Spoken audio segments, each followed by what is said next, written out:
Festival. Thank you so much for tuning in. I'm Lauren Elizabeth, founder and artistic director of Showface. Showface has worked virtually for the past 3 months with creatives and the performing arts students at the College Merthyr Tydfil to create this wonderful festival of virtual theatre. All the monologues you see have been written by emerging writers all over the world, and we'd like to take a moment to thank all the emerging creatives involved in the festival. All group pieces have been devised by the performing arts students, as they've worked exceptionally hard to adapt to the changing climate of theatre. Please refer to your programme throughout the festival to see the writers, performers and directors behind the pieces. You can download this on our website if you haven't already. Thank you again for your support, and please enjoy the festival.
What do you guys want to go do when you go to uni? I don't know. West End.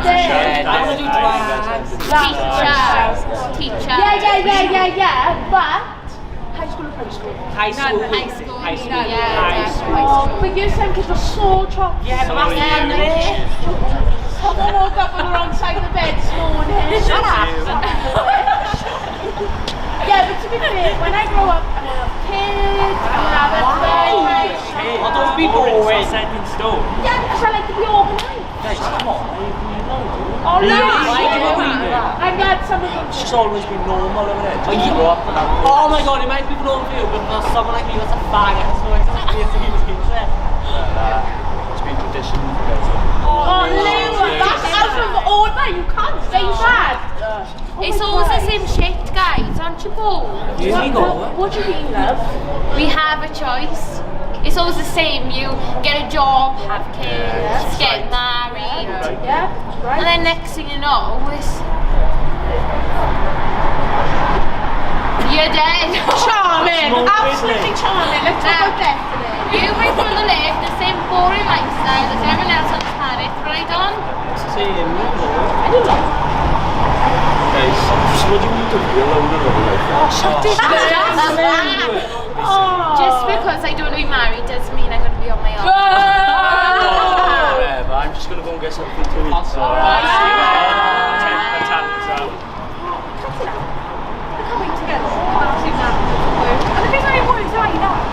See? Who wants to work 5 days a week on shift pay? No, me. Not me. We need to strive for more. Yeah. Okay. Stop. Come on, get up. Let's go. I'll tell you on the way. You need to strive to have more. Strive to be more. It's 2021 and everything's changing. Well, anyway. Liv, I can't believe I'm saying this, but you've got a point. So much happens in a small space of time that change can be hard to see as good change. Yeah. Is it? We want to. Keep it away. That's it, you're getting hang of it now. Come on, keep up. So bad things will always happen. That's Yep. why people are scared to change themselves. Yeah.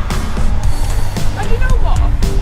It may be scary, but there will always be doors open for new opportunities and change. So what you're trying to say is basically, bad things will always happen all the time, but that leaves more opportunities. Exactly. Imagine being able to change yourself, being able to change others. Now that is special. Our plant is home to over 7 billion people. 7 billion. All separate. yet connected by the one true constant in our lives. Change. Change? That's the word. You coming back with us? Come on, Liv. Come on, Liv. Going on a trip. Every day we learn new things, we meet new people. So if you think about it, our minds are never truly the same after every day. Shit. I gotta tell my nan that. We make society. Think about the changes we make day to day. Architecture only changes because someone thought of a new idea. I got one. I wore a bra first time in 6 weeks yesterday. Not wearing a bra isn't a new idea. I've never worn one. Change is a proven progression in time. Oh, guys, why are we still going on about this shit? Oh, shut up. I got you. Shut up. Come on.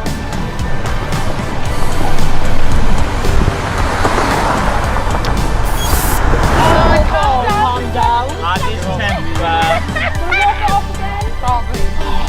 I'm asking. Taking a step through there, Liv. Libby's taking us halfway around the bloody world. Yeah, I've been halfway around the bloody world. We know that change isn't always smooth. And we know that it isn't always easy. And we know that it definitely isn't always safe. But it isn't something that's working against us. It pushes us to do something more. No one knows for sure what change can bring. But I think that's the best bit about it. Yeah, you have got a point. Well done, Nick. Yeah. Listen, we can't always make change happen if we don't see it happening and put our whole selves into it. So if you're sitting there with McDonald's in your hand, the TV on in the background that you're clearly not watching, then get up, go outside, look around and do something to make a change. We need to get this out of our head. The society have put this toxicness into us. So it's simple. Do whatever you want with your life. Live it to your fullest. And fuck what everyone else thinks. Because if you think you've seen it all before, think again. Come on guys, I want to go and get that Greg's shaft. I'm starving. Yeah.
Hey.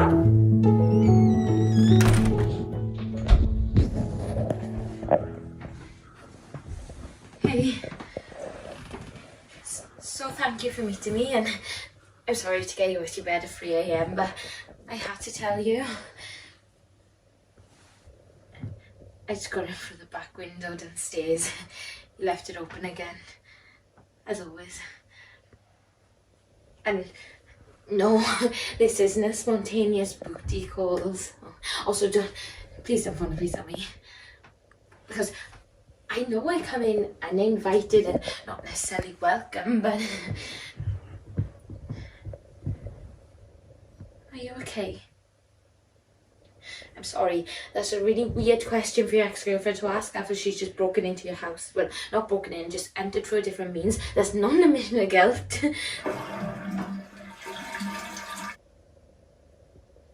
Was that the toilet?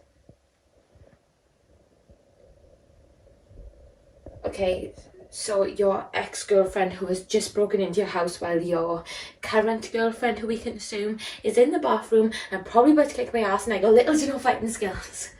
Right, embarrassing. Is that the girl you... No, actually don't answer that, it's just going to be a quick one. Hi, Sarah? Yeah, do come in. I'm sorry. If I knew James had company, I wouldn't have broken in. That sounded odd and I wanted it to. Actually, Sarah, could you just turn around just so I can relay this information to James on my own, please? Great. Thank you. So I was... Sorry, Sarah, this is going to sound weird.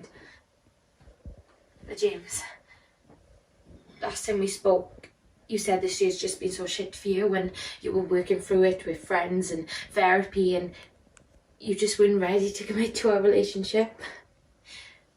Which seems to have changed since Sarah's here. Sorry, that was off topic. I just needed to tell you that actually it wasn't for me, and I just need to tell you that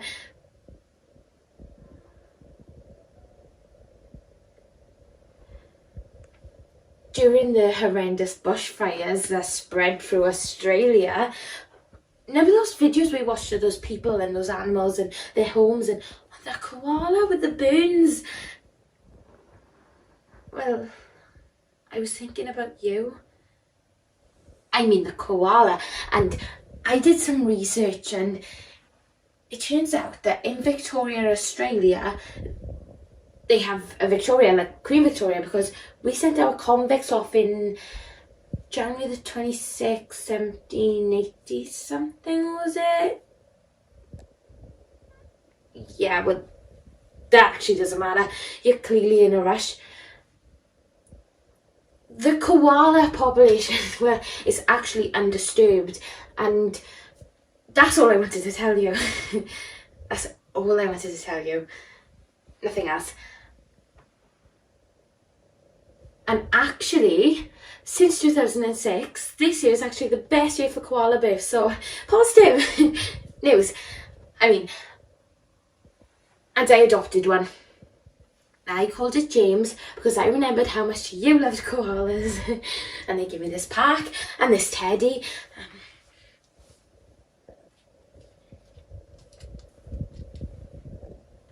I can keep it if you want to. Leave it to you if it's not weird.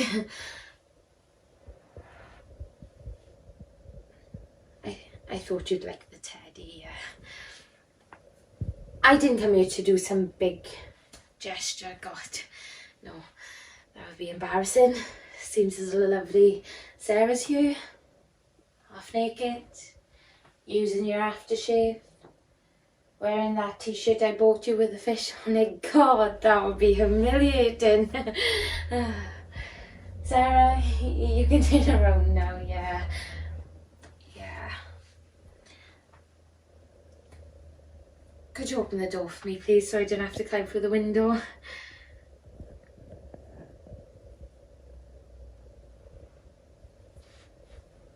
James? change.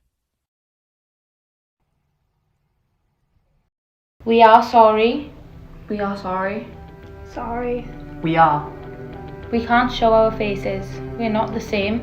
We have become more plastic, and it shows. We know you haven't seen an animal in years.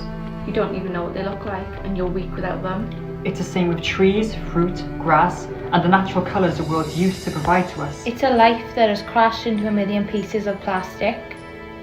Just plastic. The plastic that we wrapped around the world is unforgivable. I hope you can forgive us. We are sorry. I should be sorry. But why should we be sorry? It wasn't just us who gave up. It was the whole world. Nobody cared. We should have cared more. We endangered animals just for our wants. Species that will never be seen again. We didn't think about their importance or the impact they had on the world until it was too late. And they are gone now. You know it as the Amazon desert. We knew it as the Amazon rainforest. Home to all these amazing animals. We broke it and burned it down for our own greed of money. Money was all that mattered. A game of who had the most. And if you did, you were important and famous. Now it doesn't matter because it doesn't even exist now. We took this from you. Why? We didn't think about the future generations. Your generation. We were so careless and did what we wanted, but not what we needed. And for that, we are sorry. We didn't care about you, so for that we are sorry. I swear, we are sorry. We are sorry. It's times when we reflect on what was before that makes us sorry for what is now. When we look back on what we took for granted. The things that we took for granted, you will never get to appreciate. And to sum up everything, we are sorry.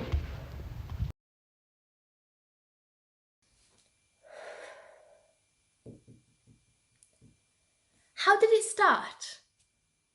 Not exactly sure. Gradually, I suppose. Like, you know, the grass needed to be cut less and less, which was handy, to be honest. Less of a hassle. Look, we were busy. We had busy lives, work, the kids, you know, just busy. And then one day it didn't need to be cut at all. Like, it just stopped growing. Stopped growing completely, which was even handier. Look, we aren't gardeners. We were never into nature as such.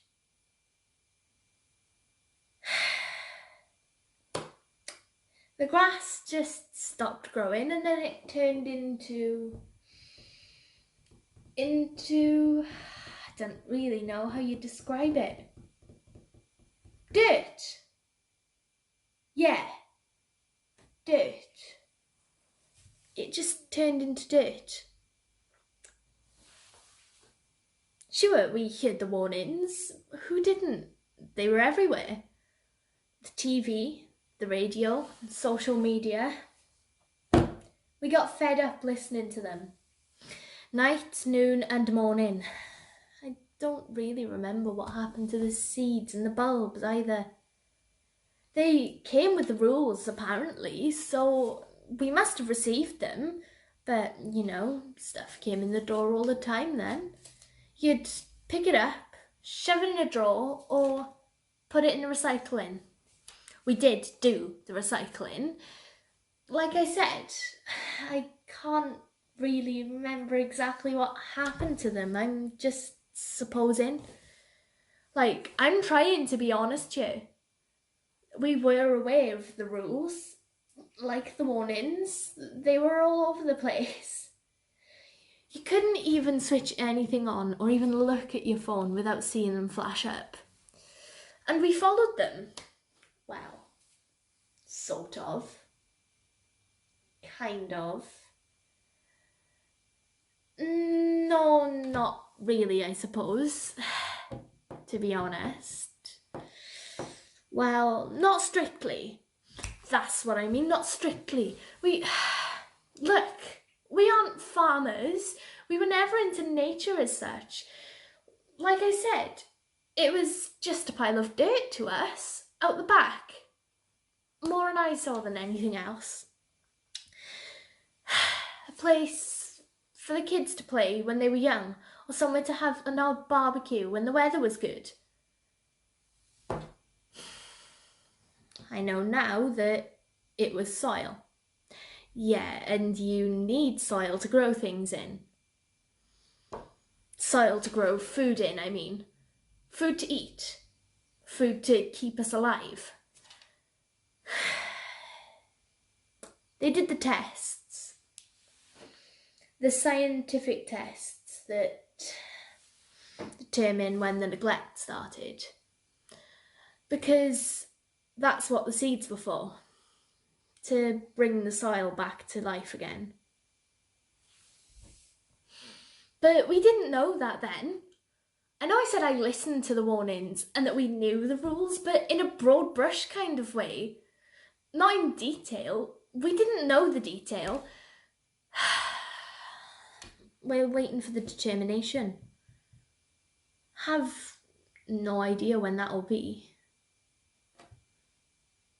They say there's quite a backlog.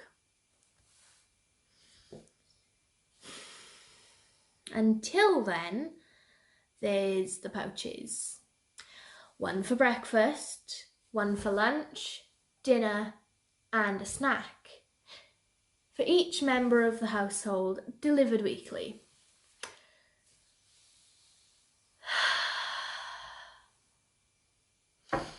It's hard to describe what they taste like. The labels say beef, lamb, vegetable, etc. But they all taste the same.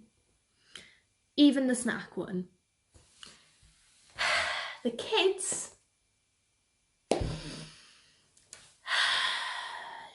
refused to eat them at first.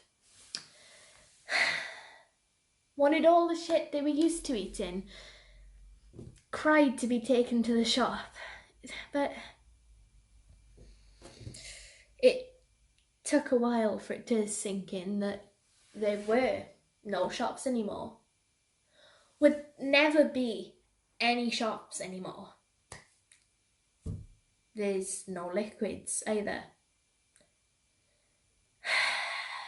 All dietary requirements are in the pouches, we're told, scientifically formulated to supply the nutrients that we need. We're sorry. Okay. We told them we were sorry.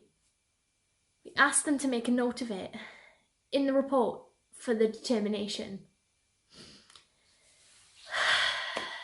Said that we hadn't realised the damage that we'd done. The irreversible damage that we'd done. Hadn't realised that when something's gone, you can never get it back again. Wanted them to know that we're sorry about that. But apparently that's how everyone feels.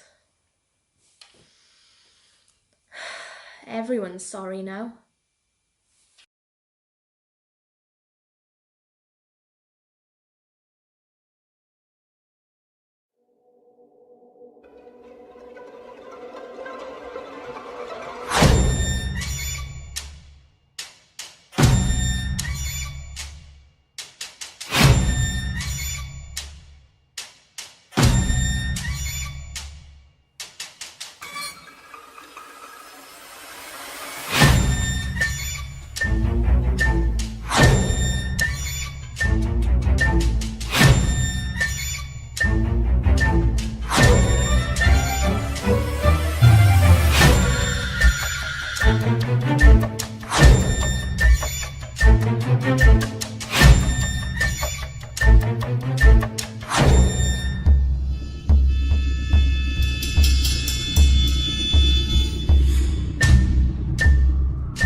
change.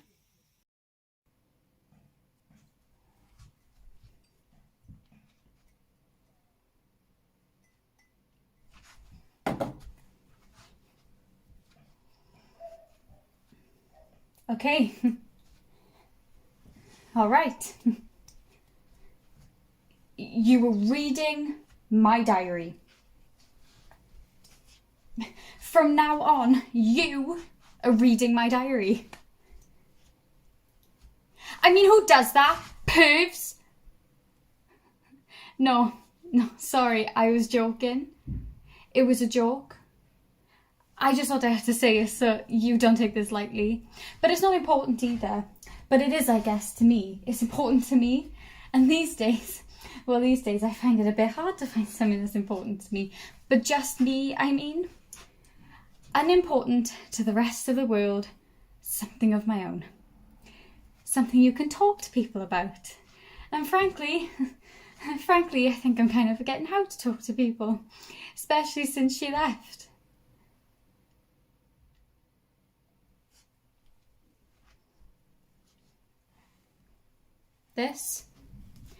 All this was her idea. I don't care about this sort of thing normally. She does. She believes in self-improvement, bettering yourself, asking for help. Well, if you liked helping so much, you could have stayed here, right?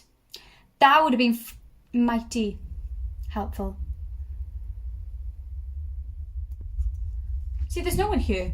There's no one actually physically here. And I've been having these thoughts that I wanted to. Because you think thoughts are not a very special thing to have, right? Everyone has them. Thousands and millions of thoughts every minute of every day. And I don't know. It kind of feels like a numb limb. You know, it's there, but you're not really using it.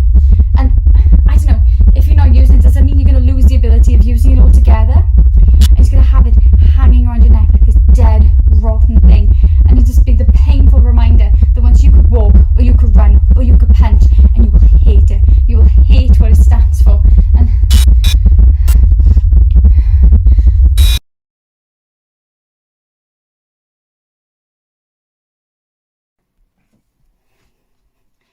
sorry. Sometimes I can be a bit.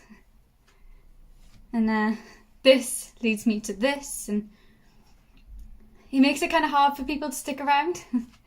No one likes to feel undervalued, having someone constant. No, you can't. Get out. I said get out. I can't. This is not. You dumb. You are not.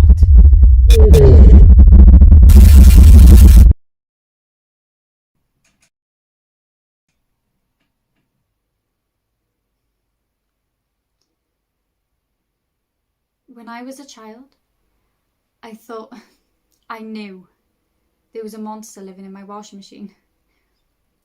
I don't know how this idea was in my head, if it was me or if someone else put it there, but my mum, she always used to come up with things like that. Creatures living in the attic and digging up holes in the garden. I mean, I was convinced I had a pet dinosaur until I was 7. But I could hear him, like hiding in the hamper. I could see him spinning in the whirl of bare pyjamas and parents' clothes. And at first I was afraid of him. But then I realised he was not that bad. He smelled like naphthalene and green soap. And he kept me company. He was the invisible guardian of the house. I went to bed every night feeling safe because I knew when I woke up in the morning he'd be there. I like to think of him scavenging around the house, going through all the drawers and listening to the murmur of the washing machine. But once I remember him saying, "Little one, the only thing worthwhile in life is sunny days and getting on a train. Well, for you lot, I'm just happy to find a fine piece of soup to munch on." Tried it once, it was terrible, wouldn't go for it again. And then suddenly I realised he did not exist.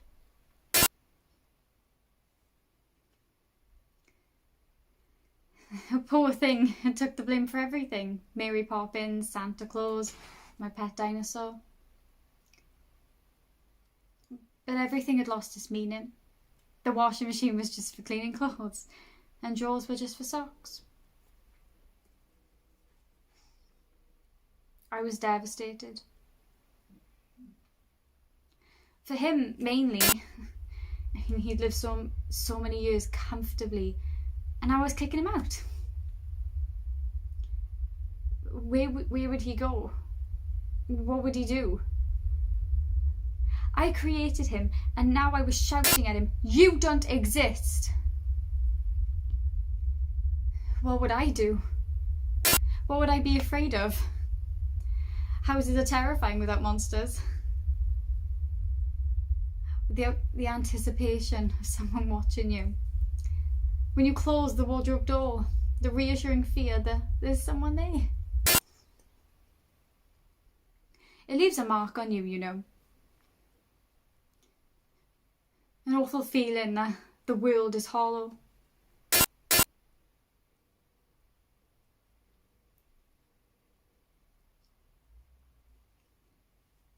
And you're alone. You never truly forget the first time you felt alone.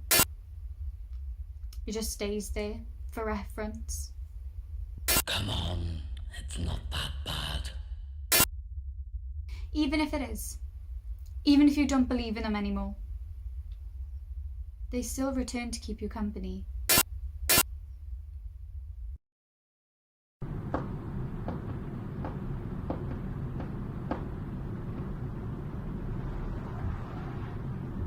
What are you looking at?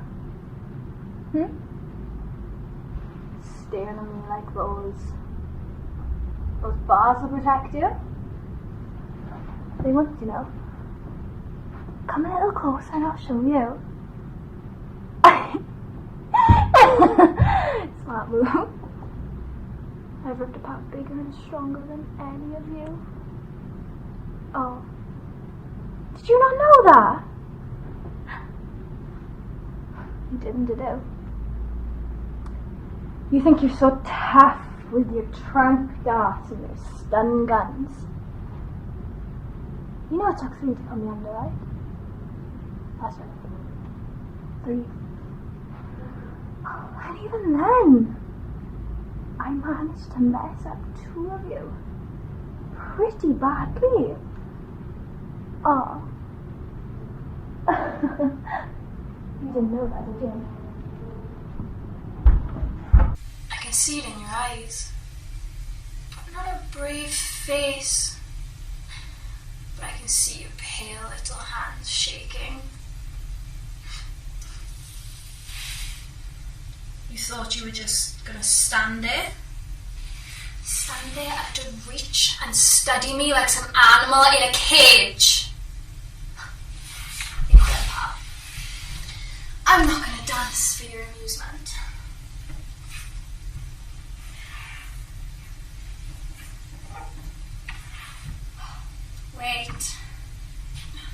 Wait.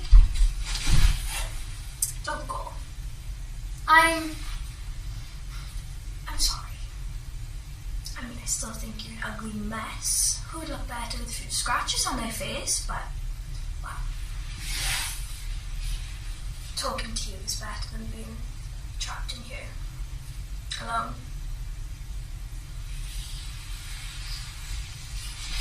I don't have the patience to be in a cage. I was meant to be free. Free to do whatever I want. I'm free to go wherever I wanted. And I did. I'm telling you.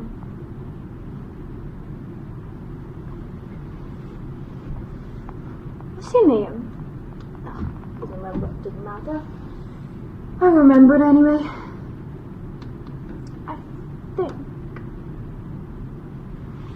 I think I'll call you Lunch. Yeah. Lunch.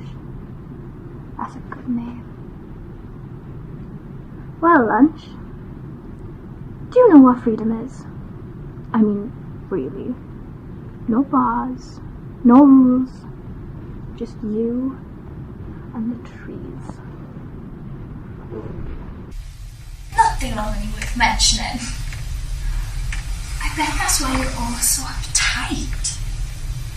I think if you hadn't lost all your fur, you'd still know how to relax. It's okay. I'm not judging. Okay, I may be judging a little bit, but I mean seriously. What happened to you? Did you chew it off or something? Or did it get caught in some sort of contraption? Because I need to be honest. We need to be honest with each other. Which is why I feel like I actually have to tell you that you all look like idiots.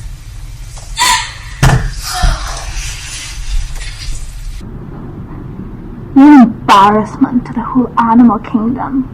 The way you strut around like you own everything, and you can't even grow a decent coat. Honestly, how you make it through winter is beyond me.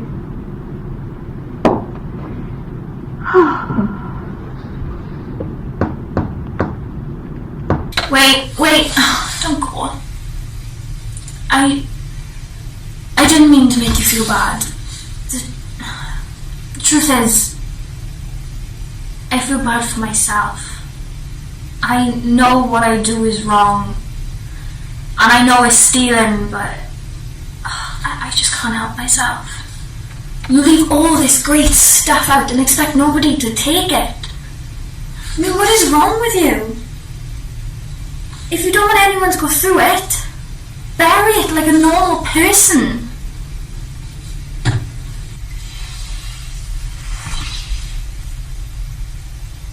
You think I'm a criminal here? Truth is, you're the problem. You hear me? I may go through your stuff at night, but I'm not the one leaving things lying around. I don't put my worldly possessions in big silver canisters and big plastic bags. It's entrapment, I tell you. Entrapment.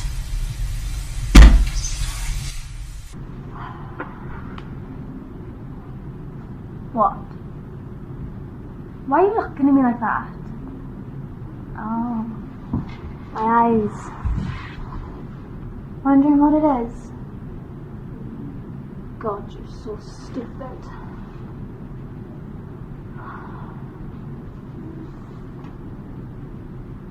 Stop. Stop looking at me. Stop it. Just stop it. I said stop! Alright, okay? I did it. I did it all. I took every single garbage can on the entire block. It was me. I took every single one.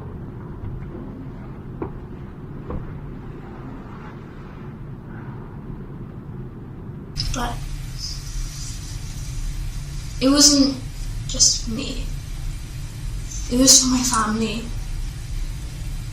All 47 of them. You wouldn't let your kids go hungry, would you? Family is everything. And can I share something with you? 6 of them. I don't even think they're mine. He tells me they're mine, but they smell funny, you know? You can just tell that. Do you know how that feels? The 6-year kids, the they.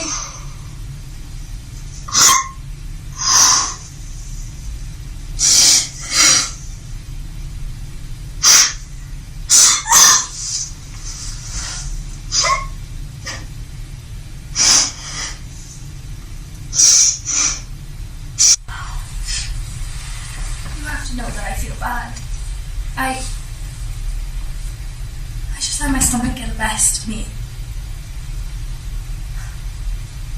But you have to know that I've changed. I'm not the same raccoon I used to be. I've grown here in this cage. And I promise I can control myself now. So if you just give me one small chance, I can show you that I'm a new... Huh? Yeah. New raccoon. I'm a saint now. I swear, I've changed. I've got to go. Change. Change.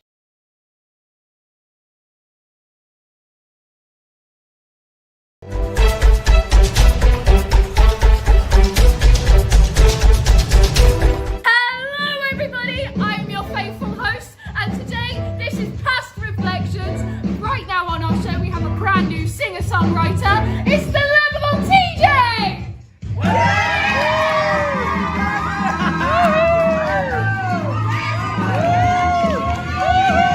We love you, TJ! Yay! Go, TJ! Hello. Hello. So, TJ, that was an entrance fit for the king. The king of music, everybody! I want your babies! So, how are you? Not dead, how are you? Also not dead. So, let's crack on. As I said, you've been creating and performing your own music, and you've been helping children in need. TJ, where do you see yourself in 20 years' time? Prison! Top of the world! They both sound good to me, so, well.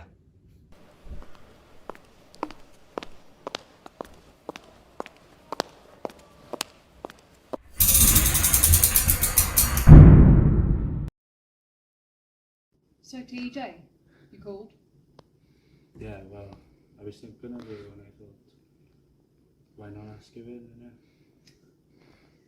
You haven't changed. Anyway, what's so important? Why now? The truth. I thought you did tell the truth though, in court. Did I?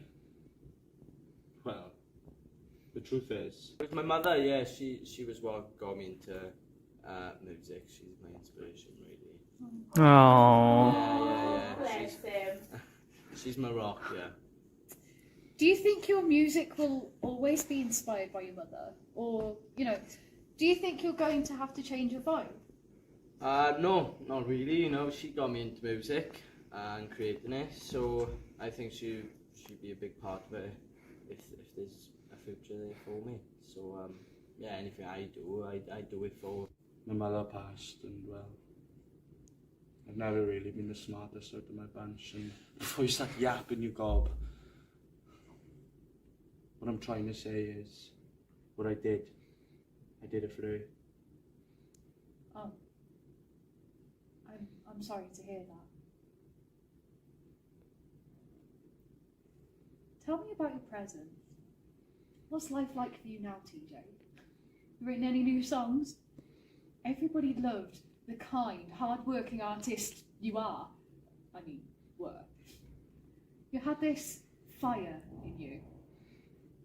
For fuck's sakes, love. Get your head out of your arse.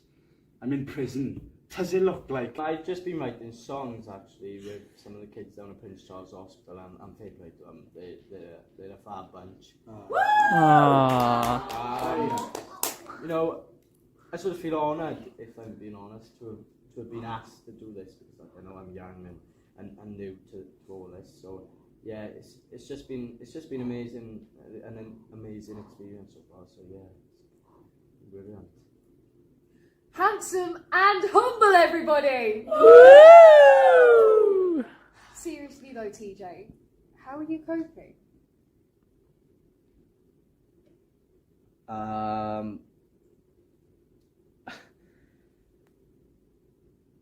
Well, I feel like shit.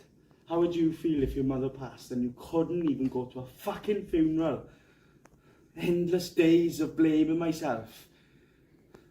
Would it have been different if I was there? But it was your fault, though. Let me make one thing clear. You don't know anything about me. In fact, I haven't brought you here to speak to you.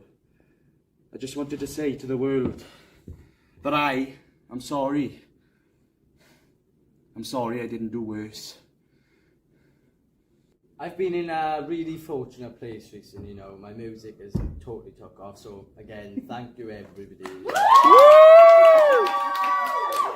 And I guess what's nice is that, you know, just like the kids are also, I just think people actually need me. That's something, you know, I love helping, and going back to my mother, you know, she always brought me up to give back to people. So yeah, just it's been the most amazing experience so far. Well, TJ, you definitely do seem to do a lot of work for charity. Yeah, including this interview. So, what do you think your future looks like? I've gone from the luckiest man alive to, well, drowning in my own fucking sorrows. In a prison full of twats who think they're above me. Well, let me tell you something now. They're not. You are not. I don't think we can keep that in post-editing, TJ. I will say, though, definitely seems like there's been a weight lifted off your shoulders. I'm glad you think that, because I don't. This is me for the rest of my life. Certified dickhead, just because some judge said so. It's been really nice talking to you, you know what I mean? So I don't think I'll have many opportunities like this in the future, but yeah, thank you. Thanks everyone. Well, TJ, thank you for your honesty. I would say this is the last you'll see of me, but you both know what I'm like. I'll arrange it with the warden, you know, to see if I can come back for a real Gotcha.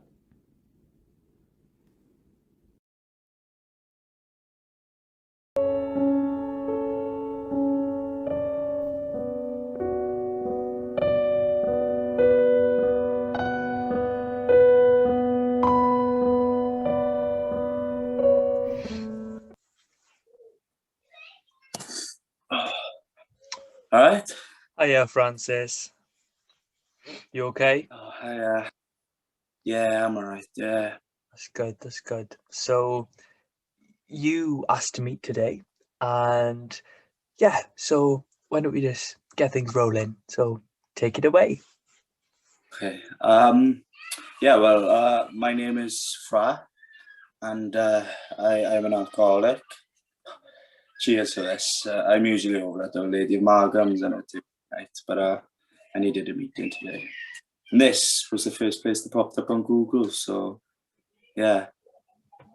My name is Fra, and I'm an alcoholic. Jesus. I've been practicing that line all day, you know. Rehearsing it like it was a play or something. In the mirror and all, like. I feel I may have lacked conviction on that last reading, though. Even I didn't believe it. Still can't. Because, well, you can't tell right now, but I'm actually pricking it. Like, of course you can tell. Don't know what to do with my hands.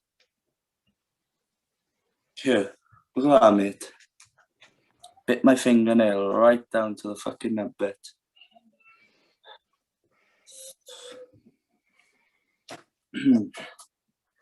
Stalling here, so I am. Like a motor. Don't want to run. I'm good at that. I can do that, no bother.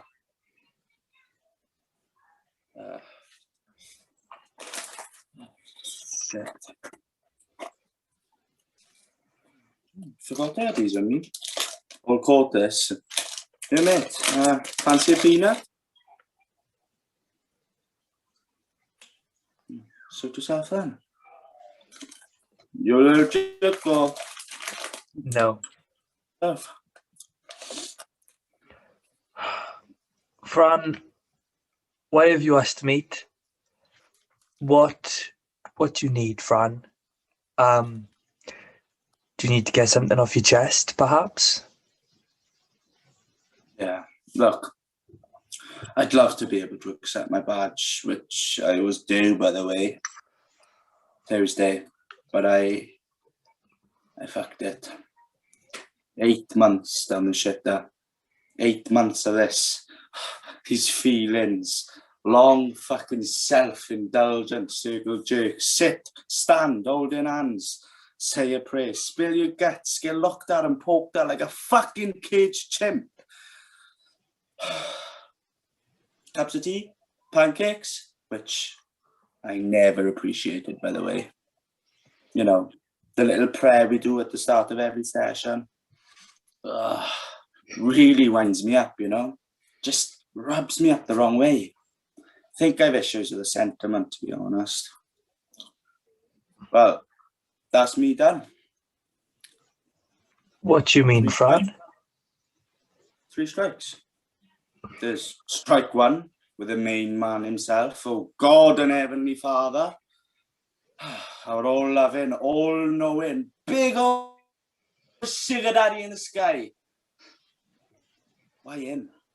Which brings me to strike 2 right there, by the way. The fact that I've actually got to ask. I mean, doesn't he care? Isn't there just something that's going on Mars that we're all not privy to? Or is he just taking up his attention? Or he's probably just a fucking egomaniac. Which, well, leads on to strike 3. Because that's the change bit. The courage to change, which can be changed. Or the wisdom to know the one from the other. Don't talk to me about that shit. Or wisdom, or courage. And you are the one who made me look thick as shit and spineless. I'm not your soldier. And you fucking know it. You've seen it. Well, that's it. That's me done. All strikes present and accounted for. Strikes 1, 2, 3. You know what comes after strike 3, didn't you, mate? That's it. You're out.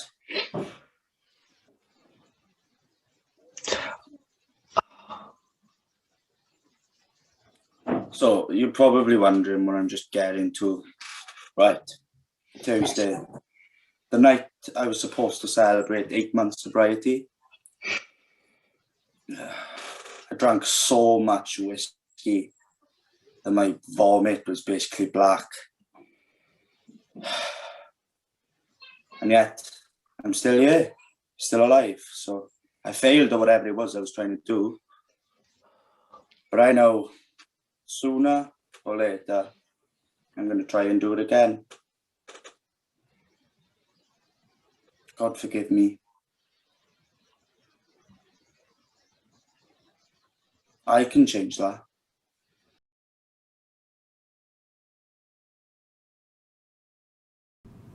Oh, fuck off. She was my mother, not yours. You attention-seeking prick.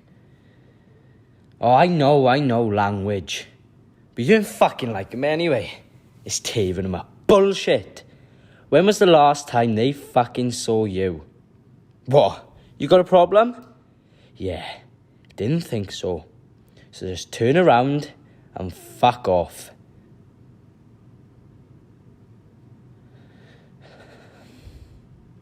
These past few months have been the longest of my life. They've just been consumed with thoughts of you. But because I've not been posting shit on social media constantly, the world has already forgotten about what happened. It's yesterday's news. But you won't ever be yesterday's news with me. Admittedly, there are days where I don't think about you as much as I should, and I'm sorry about that. But then it's usually when something little happens, something silly I've seen, or something, I don't know, funny one of my daughters do, and I go to make the phone call. But as soon as I dial your number, it's like the floor goes from underneath me, the air has been punched from my chest, and the next thing I know, I'm fighting back tears, and it hurts more than I ever thought possible. Do you know what really pisses me off? How quickly everyone moved on. I could speak to them anytime, can I? I don't believe that. They're just saying that to make themselves feel better. Anytime, yeah? At 1 o'clock in the morning, on a night out, or when they're on holiday trying to forget their own problems. No, they won't. If they don't mean it, don't bloody say it. I guarantee that in less than 24 hours, they've completely forgotten all about me. And you! The girls are doing well. They miss their nana, we all do. But they're strong. They'll be okay. I didn't tell you. Tony's nan passed away last week. He was close to her. Probably the reason why I haven't heard from him as much. He said she'd been ill for a while. You know, it wasn't sudden like. But at least he had the luxury of saying goodbye. I guess I shouldn't be angry, you know? Everyone has their own problems. Everything can't revolve around me. It wouldn't be fair to Tony. Don't worry. I told him that I'm here if he ever needs to talk. He just needs to ask. That's the problem, isn't it? Asking for help.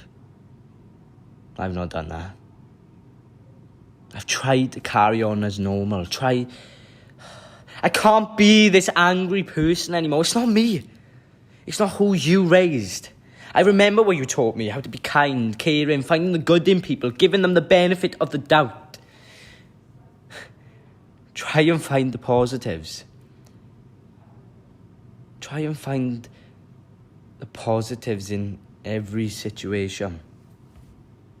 In this situation where you're not here, it doesn't seem that there are many positives.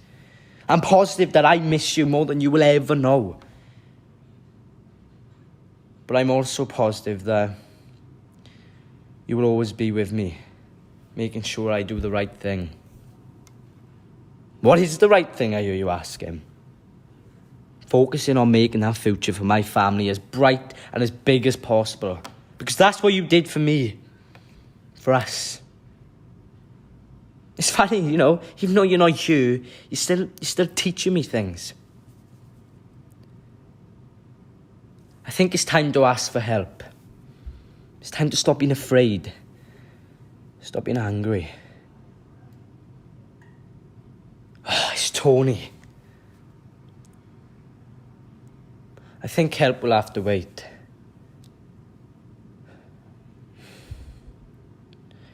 I still need time to say goodbye.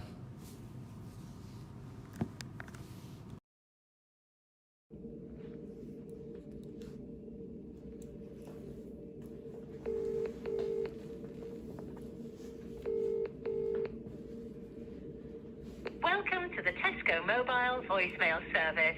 The person you're calling is unable to take your call. Please leave your message after the tone. To record your message again, press hash at any time.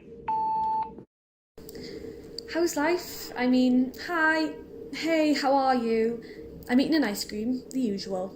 Wild cherry, medium flake. I was freezing, so I thought ice cream when you're cold is always the best idea. Sorry too, it's just, I wanted to do this for, it's been a while now, and every time I go to speak to you about, or just, something tells me not. Oh God, why am I shaking? How's your day though? How's work? Dan still being twatted by the photocopier? The weather's a bit, spontaneous, isn't it? I buried my dad this morning. Luckily the rain held off for that. It was lovely, the service. Good turnout, beautiful choir. He went last Tuesday. Well, I suppose you could say he died a long time before that, didn't he? Sorry if this all sounds a bit I don't know, flippant, refers to you. But it wasn't for us. It wasn't a surprise for us. It's been planned for a while. Dad said to me a few weeks ago, actually, get Alex to come, I'd love to see her. To which I told him, in the politest way, Dad, I'm not really sure she'll want to stand behind a line of broken-hearted bingo ladies whilst waiting to see you laying with your arm crossed, pale-faced, listening to Joni Mitchell. You should have been there, though. Not for him. Alright, they definitely put rum in this ice cream. I'm gagging, Jesus. I want to ask you something. Yes, I'd like to ask you. I felt like you were trying to get my earwax out. Every day when we were together. I mean, you did buy those eco-friendly ones, which I still use, by the way, but not with cotton buds, with aeroplanes. Real life, fully sized aeroplanes. Yeah. In and out of my ears all the time. Hurt a bit at first, but then I got used to it, I guess. It's just like, one day you decided it wasn't working and my ears would never be clean enough, so you flew your airplane into my ear, and instead of stopping the plane as you normally would, you kept flying until you flew out of the other ear, leaving a great big hole in my brain. Nothing. You took it all. I'm eating this colourful, silky ball of cream, and I suddenly realise that I'm so incredibly, painfully, death-defyingly cold. Dad was diagnosed the day after you moved out. I didn't tell him about us, if you were wondering. I hope you don't mind, just couldn't see him with any more hurt. I think I won you. Yeah, so anyway, I bought myself an ice cream, make myself feel, well, just feel, I suppose. But a cyclist just came and knocked out my hand and shouted back that I looked like Marilyn Manson's pubic hair, which confuses me a lot because, as you know, I'm half blonde. So now I'm not quite sure where I stand, to be honest, Al. On this street. Our street. Wherever that's gone. I have to sleep with Nibbles at night. The cage wouldn't fit on my bed, so I sleep in my duvet on the floor next to her. She's really big now, by the way. As big as a dwarf bunny could be. I tried sleeping back in my bed, but she cried and pissed everywhere. Guess she got used to me being on the floor next to her. Or maybe she saw that I was alone. That'd be nice, wouldn't it? Is it bad that I want you to hear the sound? It's so shit, Alex. It's shit. Everything is just... Remember the bin man that stuck his finger up to you when you put too much cardboard in the recycling? He died. Jenny from downstairs had a crush on him, so came bursting into the flat a couple of weeks ago in tears. I asked her how. She said, he got hit by a bin truck. How brilliant. See, this is the thing, Alex. You should know. Please just... Can we try? We didn't try, we just stopped. Please. Listen, I know I couldn't be the person you needed me to be, but you didn't have to leave. You didn't. You could have said, be better in bed, or if you don't tidy your side of the bed, I'm walking out. I would have. Honestly, it would have been the tidiest house you'd ever seen. Please. Well, it's 2 a.m. and you're probably sleeping, but I just had to. It's been a lot. God, I miss our late night ice cream walks. Alex, I understand why. I do. Anyway, thanks for everything. I'm gonna miss you, but it'll be okay, won't it? Bye, Al. Send. Message sending. Failed to send. Try again. No, that's alright. Message deleted.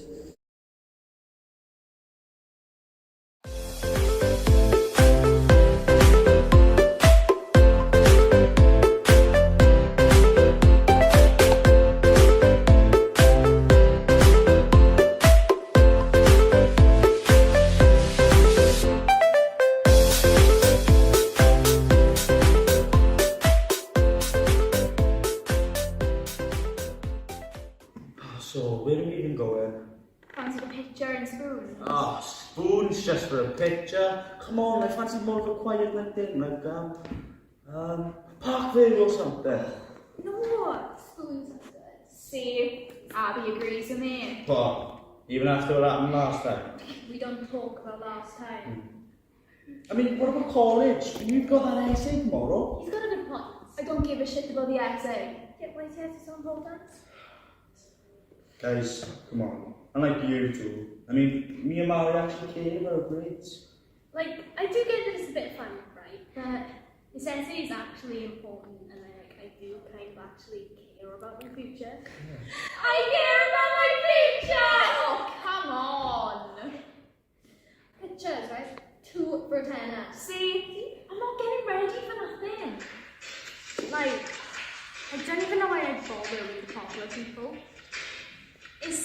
Wednesday, the college night, and like I don't actually have a class until 11, but still, it's a Wednesday night.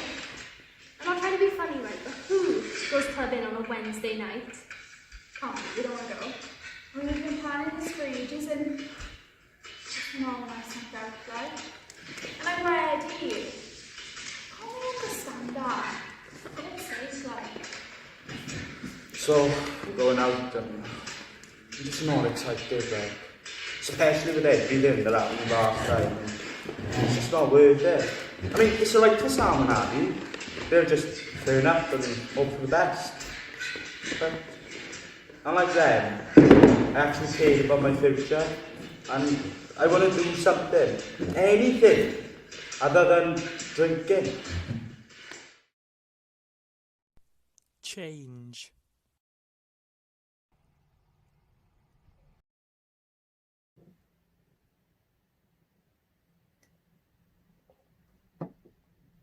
Dad got me a telescope for Christmas.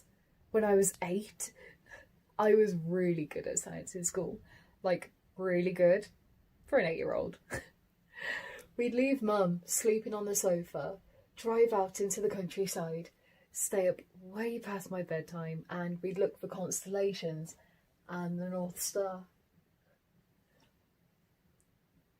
When I'd found it, Dad would pour me hot chocolate straight from the flask, and he'd turn to me and say, "You're my North Star, Eleanor."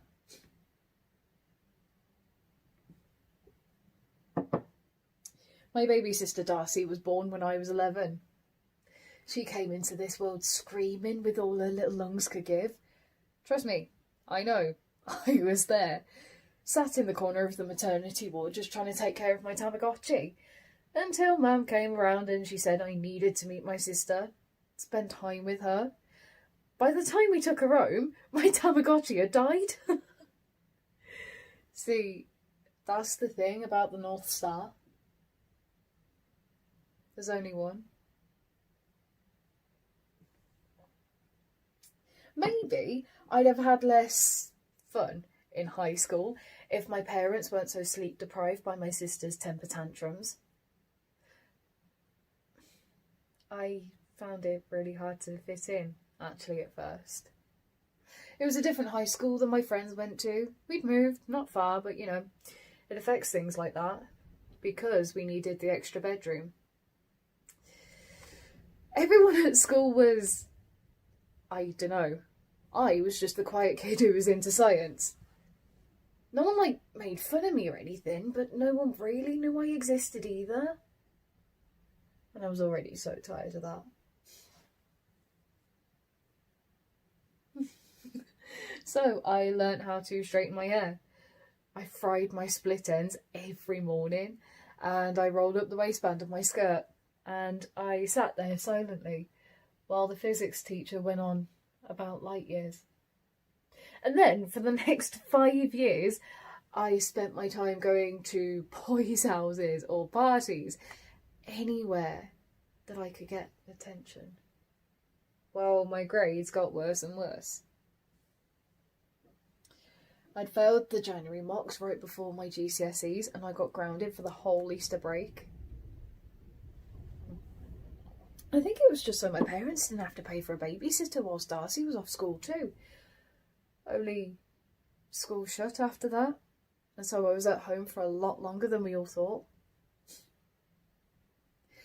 Honestly, I hadn't spent that much time at home since Darcy was born, but then I didn't really have a choice. The first few days I tried to get on cartoons and just get her to leave me alone, but she followed me around like a shadow. Her little eyes looked at me with wonder. I guess she just wasn't used to having me around. Mum made me give Darcy a bath one morning. I was running tea tree conditioner through her hair when suddenly I saw myself holding her head under the water, holding my breath until her arms stopped thrashing. I saw my mum and dad dressed in black. And I saw the three of us sitting at the kitchen table, just like it used to be. But then Darcy splashed some of the bubbles onto me and she gave me this gap-toothed smile. I spent the rest of the week braiding her hair in front of the Barbie films. The ones on DVD, though, from when I was a kid. Not any of that modern shit.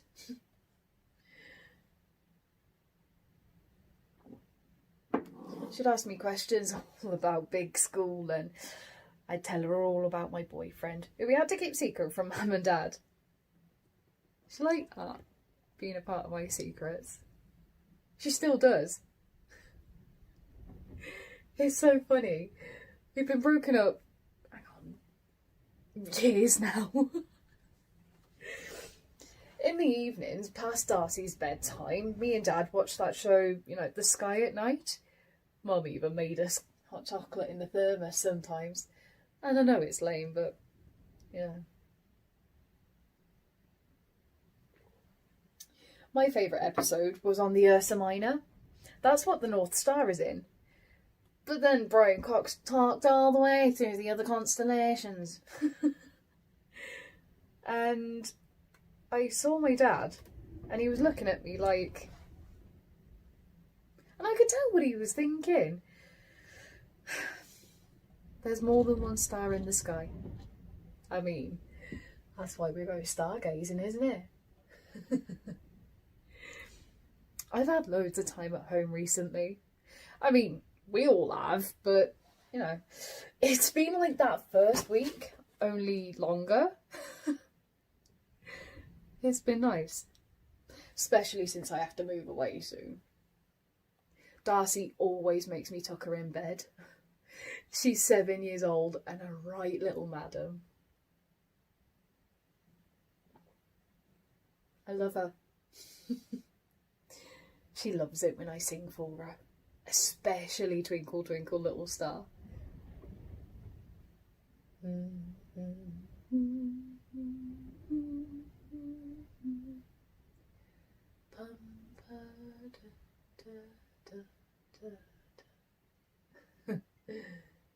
Yeah. We'll make an astronomer out of her yet.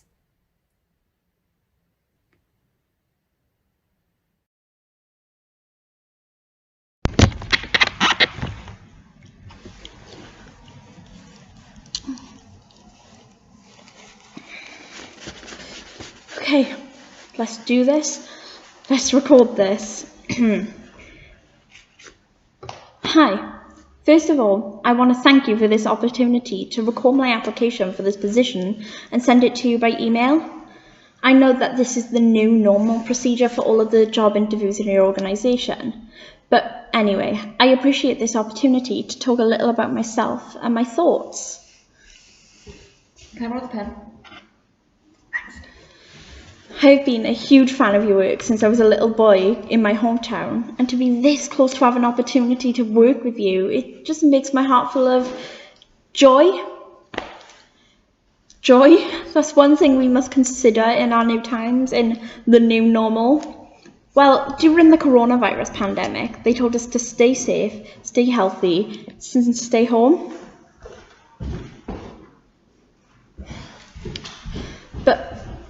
But I think we should add joy to that. Stay safe, stay healthy, stay home, stay joyful. Joy, that's a wonderful concept. I think that we can underestimate it. Joy can be the quintessential definition of life. When someone tells us to go and live our life, we should translate that to go and be joyful. There's a quote that I like very much. I think that it's very fit for this job interview. I think that it was Mark Twain. Yes, it was him. Mark Twain once wrote that to get the full value of joy, you must have someone to divide it with.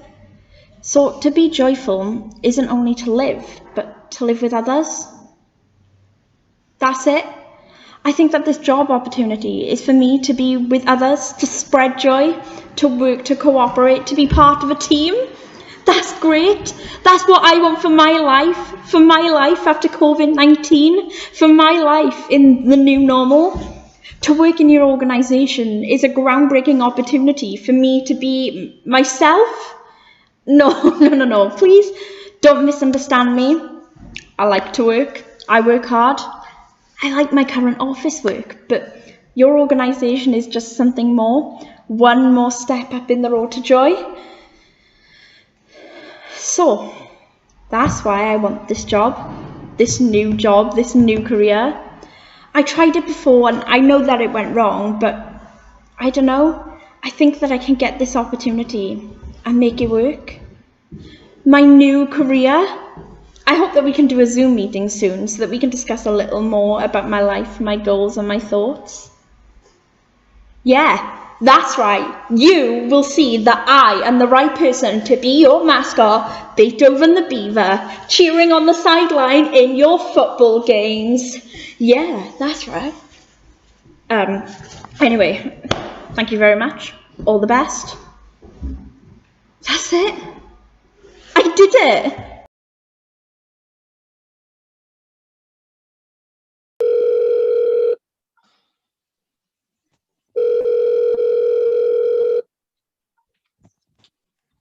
Hiya!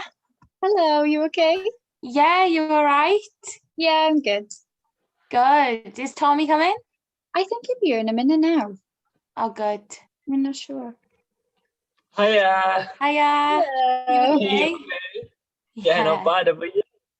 Good, yeah. How's the birthday plans coming along? Oh yeah. They're okay. I got my dress. Have you got a picture of it? Yeah, I'll get it up now. It's this one. Wow, that's nice. Where'd you get it from? ASOS, I think it was, yeah. Do you think they do it in my size or no? Did you manage to find those baby photos for the banner? Chloe. Baby photos. For the birthday banner. She means my baby photos like this. Oh. Oh. That's what you were on about, Chloe. Yeah. I'm there. There we go. There I am. Oh, have you got any more? I hate the way I look. Some people will stand in front of the camera and put a fake smile on and be fine about what photo's gonna come out. But when that flash flares in my eyes, I'm scared. Because I know what I see isn't what I'd like to see. And I think other people are seeing that and it scares me. Hopefully, soon, I'll be able to smile for real when the camera flashes for a photo. How about you, Lib? Have you got any baby photos? Let me have a look. Well, I got this one. Oh, cute. Adorable. And this. Oh, look, your little smile. Have you got any more, Lib? I spent hours editing this picture just for my Instagram. Just for the likes and for every person that I see every day at school to think I'm pretty. Blurring out the bumps on my face, making it appear smooth, make myself look tanned and my jaw sharper and my highlighter blinding. But this image actually ended up on the makeup brand's Instagram for their highlighter. But it's a lie. Instagram's a toxic lie. It made me insecure. I had body dysmorphia, thinking I need to edit every image I ever took before I post it for the world to see. I eventually grew the courage to delete the editing apps and saw myself for myself. I learned to love what I saw in the mirror and not what my followers saw on my feed. There's times where I still feel like I'm not good enough, but that's okay. We're only human. I just hope my little sister won't feel the same as a teen. Where's your photo? Let's have a look. Oh, well, there's this one.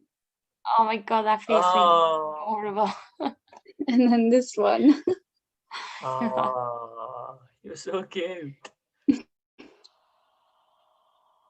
Have you got any photos of you and your girlfriend? Oh yeah. This was a happy moment. This was a lovely day. But it quickly changed. 1 minute we were sitting on a bench listening to music, and 2 seconds later we were being screamed at and threatened for being together. Isolated from everyone else, they circled us and shouted words that will never be repeated, and threatening to beat us up because we were holding hands. That's it.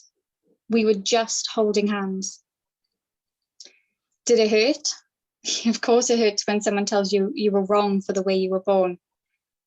But were we going to let two obnoxious, uneducated people change who we are? No. They can scream all they want, but they will never stop me holding your hand.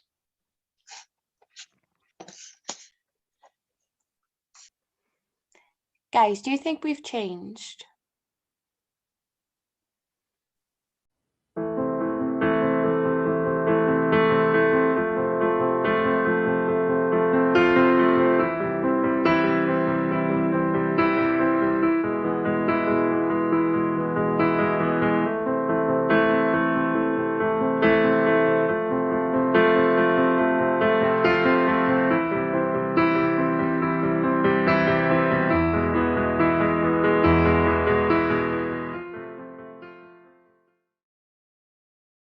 Change. Change. Crackling of fire. D. Octave 4. Alto. Here's the formula. Octave 4. Mezzo. BB. Octave 5. Soprano. F. A mathematical well-oiled machine. Long sustained cello. Add a violin. A fifth above. Electronic reverb ostinato. Stick to the formula. Follow it through. Kick it in the drums. No time to waste. When I look in the mirror, all I see is a skeleton of myself, except there is skin and fat and goosebumps when I get cold. I wish I could pretend to be all the things people see me, but I'm just made of late nights, working meals, spreadsheets and social media insights.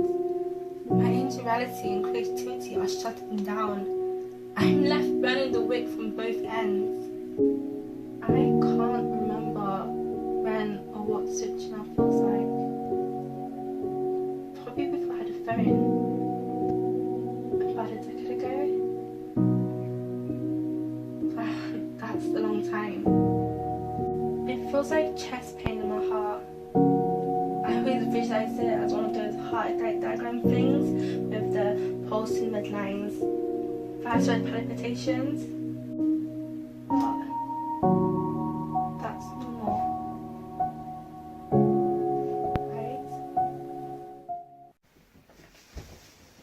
right? Tomorrow, a brand new day. Shoulder coffee, plan the day schedule, the outfit, the phone calls.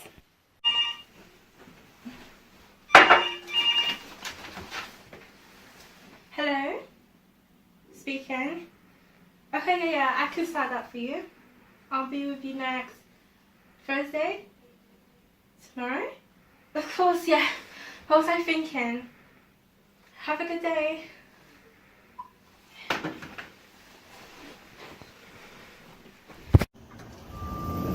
Cue lift music. It'll probably be in a C. Then the phone will ring.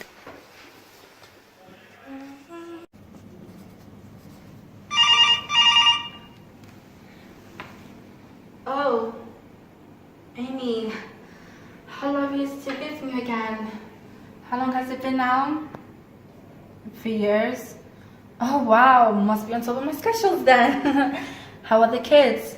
Oh brilliant, such angels, aren't they? Yes, I'm sure. So how things at work? Oh, a new job. Brilliant. I'm so happy for you. Pay much? Oh, wow. Me? Well, you know, the usual. You know me. Busy, busy, busy. Most of the time, I don't know if I'm coming or going. Still got your husband, Dicey? And it all. Of course. I saw you on Instagram. Yes. I'm very happy that things are going just as you planned. Me? Because now I plan on to move in Leicester soon for his new job. He's just doing amazingly. Do you think I could have settled for your husband? My job keeps me so active. In fact, I've got to go. Just on this call, you know, I missed 7 emails, 44 messages, and I have 135 new voicemails. Going to send me back in flowers. Not sure that I mind. I'm so happy. I love my job. Life is turning me into a machine. I always feel guilty when I'm not working. And when I try to relax, I'm plagued by the idea that I'm not doing enough.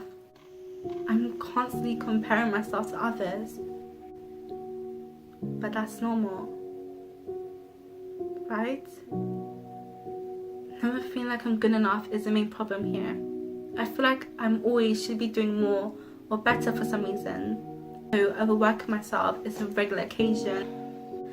Whether that may be studies, fitness, or family. I feel like I'm always at least one step behind everyone else.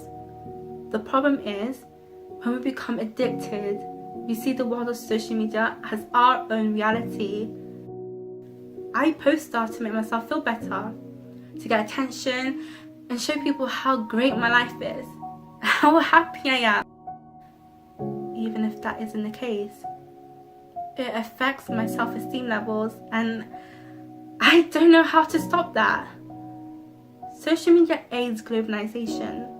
It's a great way to connect, communicate, and help people. Causes issues, but it has developed into something very toxic.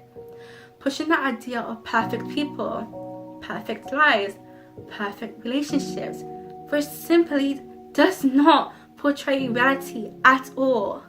I think finding the balance between healthy and toxic regarding social media is very difficult, and one has to be very careful sometimes. Social media is a blessing and a curse. It's a double-edged sword. It's really shit for your mental health, but the memes are good. I keep my phone on me all the time because I feel like I might miss out on opportunities. The what ifs are constantly on my mind. A bunch of different shades of grey, dark mottled brown, a bit of red, bright orange, heavy stones, trying to climb a hill but never reaching the top. A fridge on top of me, too heavy to push off but not heavy enough to crush me. A constant weight, a constant struggle, a never-ending battle. The distant music in my mind. Honestly, I don't know how to describe it. Heavy, I guess. Just everything feels heavy. It exhausts me. But that's normal, right? Crying is fragile. You're too fragile. Of course it is. Of course I am. The crackling of fire begins. Lava crawls through my veins. Thick and rainy. Scalding my legs, my neck, my toes, my mind. I promised myself I wouldn't fall so hard this time. Long sustained solo. F. Second octave. Wave the white flag. I'm searching for safety, but this ticket won't go away. An instant clock. Raising the rivers. Built behind my eyes. Soon the bank will bust. And the mind will flood. I promised myself I wouldn't rise up to it. I promised myself I wouldn't fall so hard this time. Just embrace the uncertainty of life. But beep, beep, beep. Breathe, breathe. Work, work. Just grow yourself. yourself forward. Take it in your stride. Climb ladders. Stitch the bandage on your coat. Learn to want more, and more. Electronic reverb melody. Repeat. Repetition. Again and again and again. And mind the gap.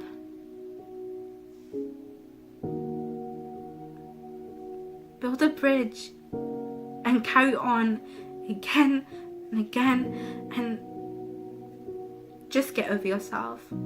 Bucket it up. Tuck it in. Buckle your shirt. Time for work. Kettle whistles. Make the coffee. Tap the spoon. Glunk it down. Lava back in my veins. No pain, no gain. And the only way is up. Soon scarf folding will embrace mountains. Take me to cloud 9. Build the drums in. Do you hear the shouting? Muffled? From here I can see people marching. All in line. 4 time. Right, left, right, left, right. And now chiming the drum. Because that's all we become. Worker beads. Striving for honey. We put all the F in for the queen. Just to die no sweeter than before. Never touching that pot of gold. No rainbows fall here. Life isn't that colourful. Grayscale. Oh my god. 2 pounds heavier. Eyelids droop from the weight of commitments. Buzzing melts the static behind my eyes. A TV screen unplugged. White noise. Come back to earth.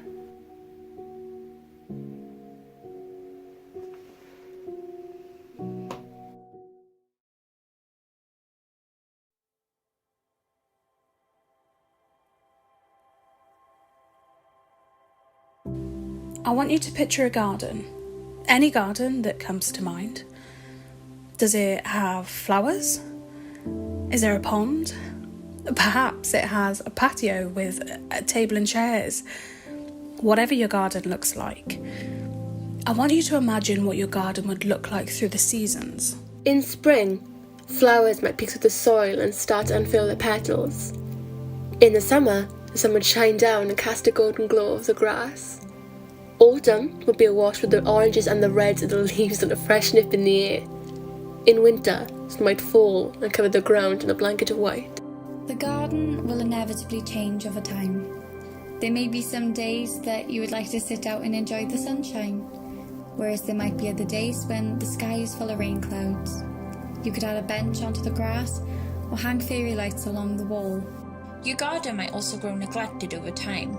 When you are busy or don't have the energy, you'll stop tending to it. You won't replant new flowers or sweep the leaves. The grass might get overgrown, and the path will be so full of cracks that you can't help but feel how ugly it looks. Our minds are like the gardens you've been picturing. Daily tasks will shape and mould them. The change will be so gradual, you won't even notice. However, there will also be bigger events that replace our happy moods with something more sour. Not so long ago, I used to spend hours scrolling through my phone. There were countless videos and new posts every day. I grew used to seeing other people's inner thoughts scattered across public platforms. These strangers and their lives started to overtake my own.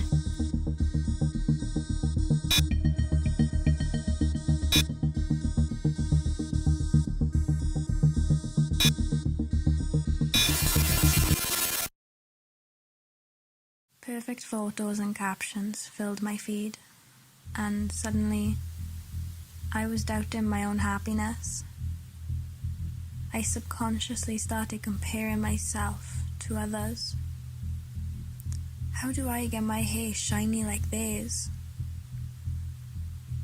Why do I look frumpy in my jeans when others look so good? I didn't look anything like the beautiful models. and it started to become more and more of a problem. I began to work out religiously. My diet came under scrutiny and I cut back on my favourite foods. I copied how the other girls dressed, even if I couldn't pull it off like they did. It became harder to switch off and take time to relax. My phone was at my fingertips wherever I went. It was the first thing I reached for in the morning, and then it would keep me awake at night. Gradually, my physical health was improving, but my mental health was floundering. I'd forgotten that it wasn't just my body that needed care. My mind did too.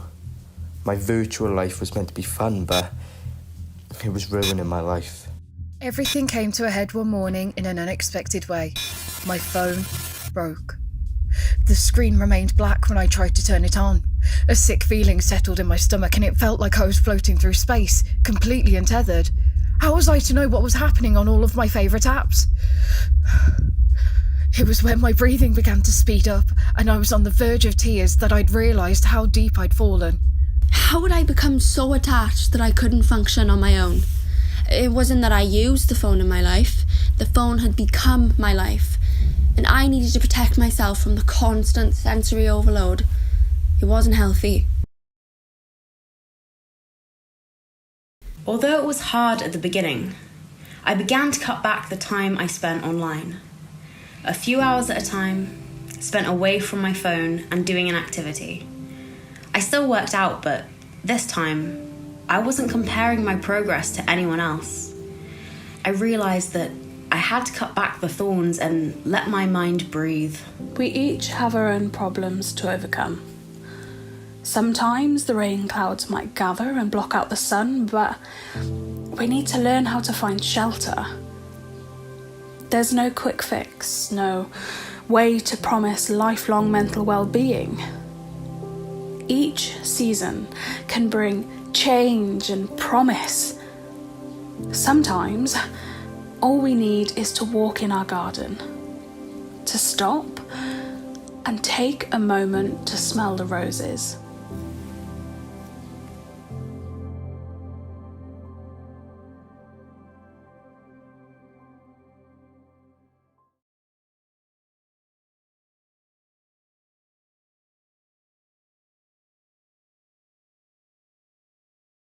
Hi, I'm Anea Stenner-Raw, producer of Showface. Thank you so much for joining us this evening. We really hope that you enjoyed. Lauren and I would like to say a huge thank you to all the staff and students at the College Merthyr Tydfil for all their hard work over the past few months.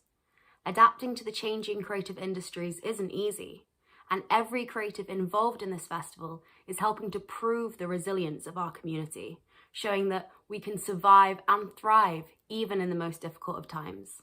Theatre will come back stronger than ever. And to you watching at home, thank you for supporting us. Thank you for helping us to fight to protect the arts. To find out more about Showface and what we do, please visit our website. And most importantly, please continue to support the arts. Thank you. We'll see you next time.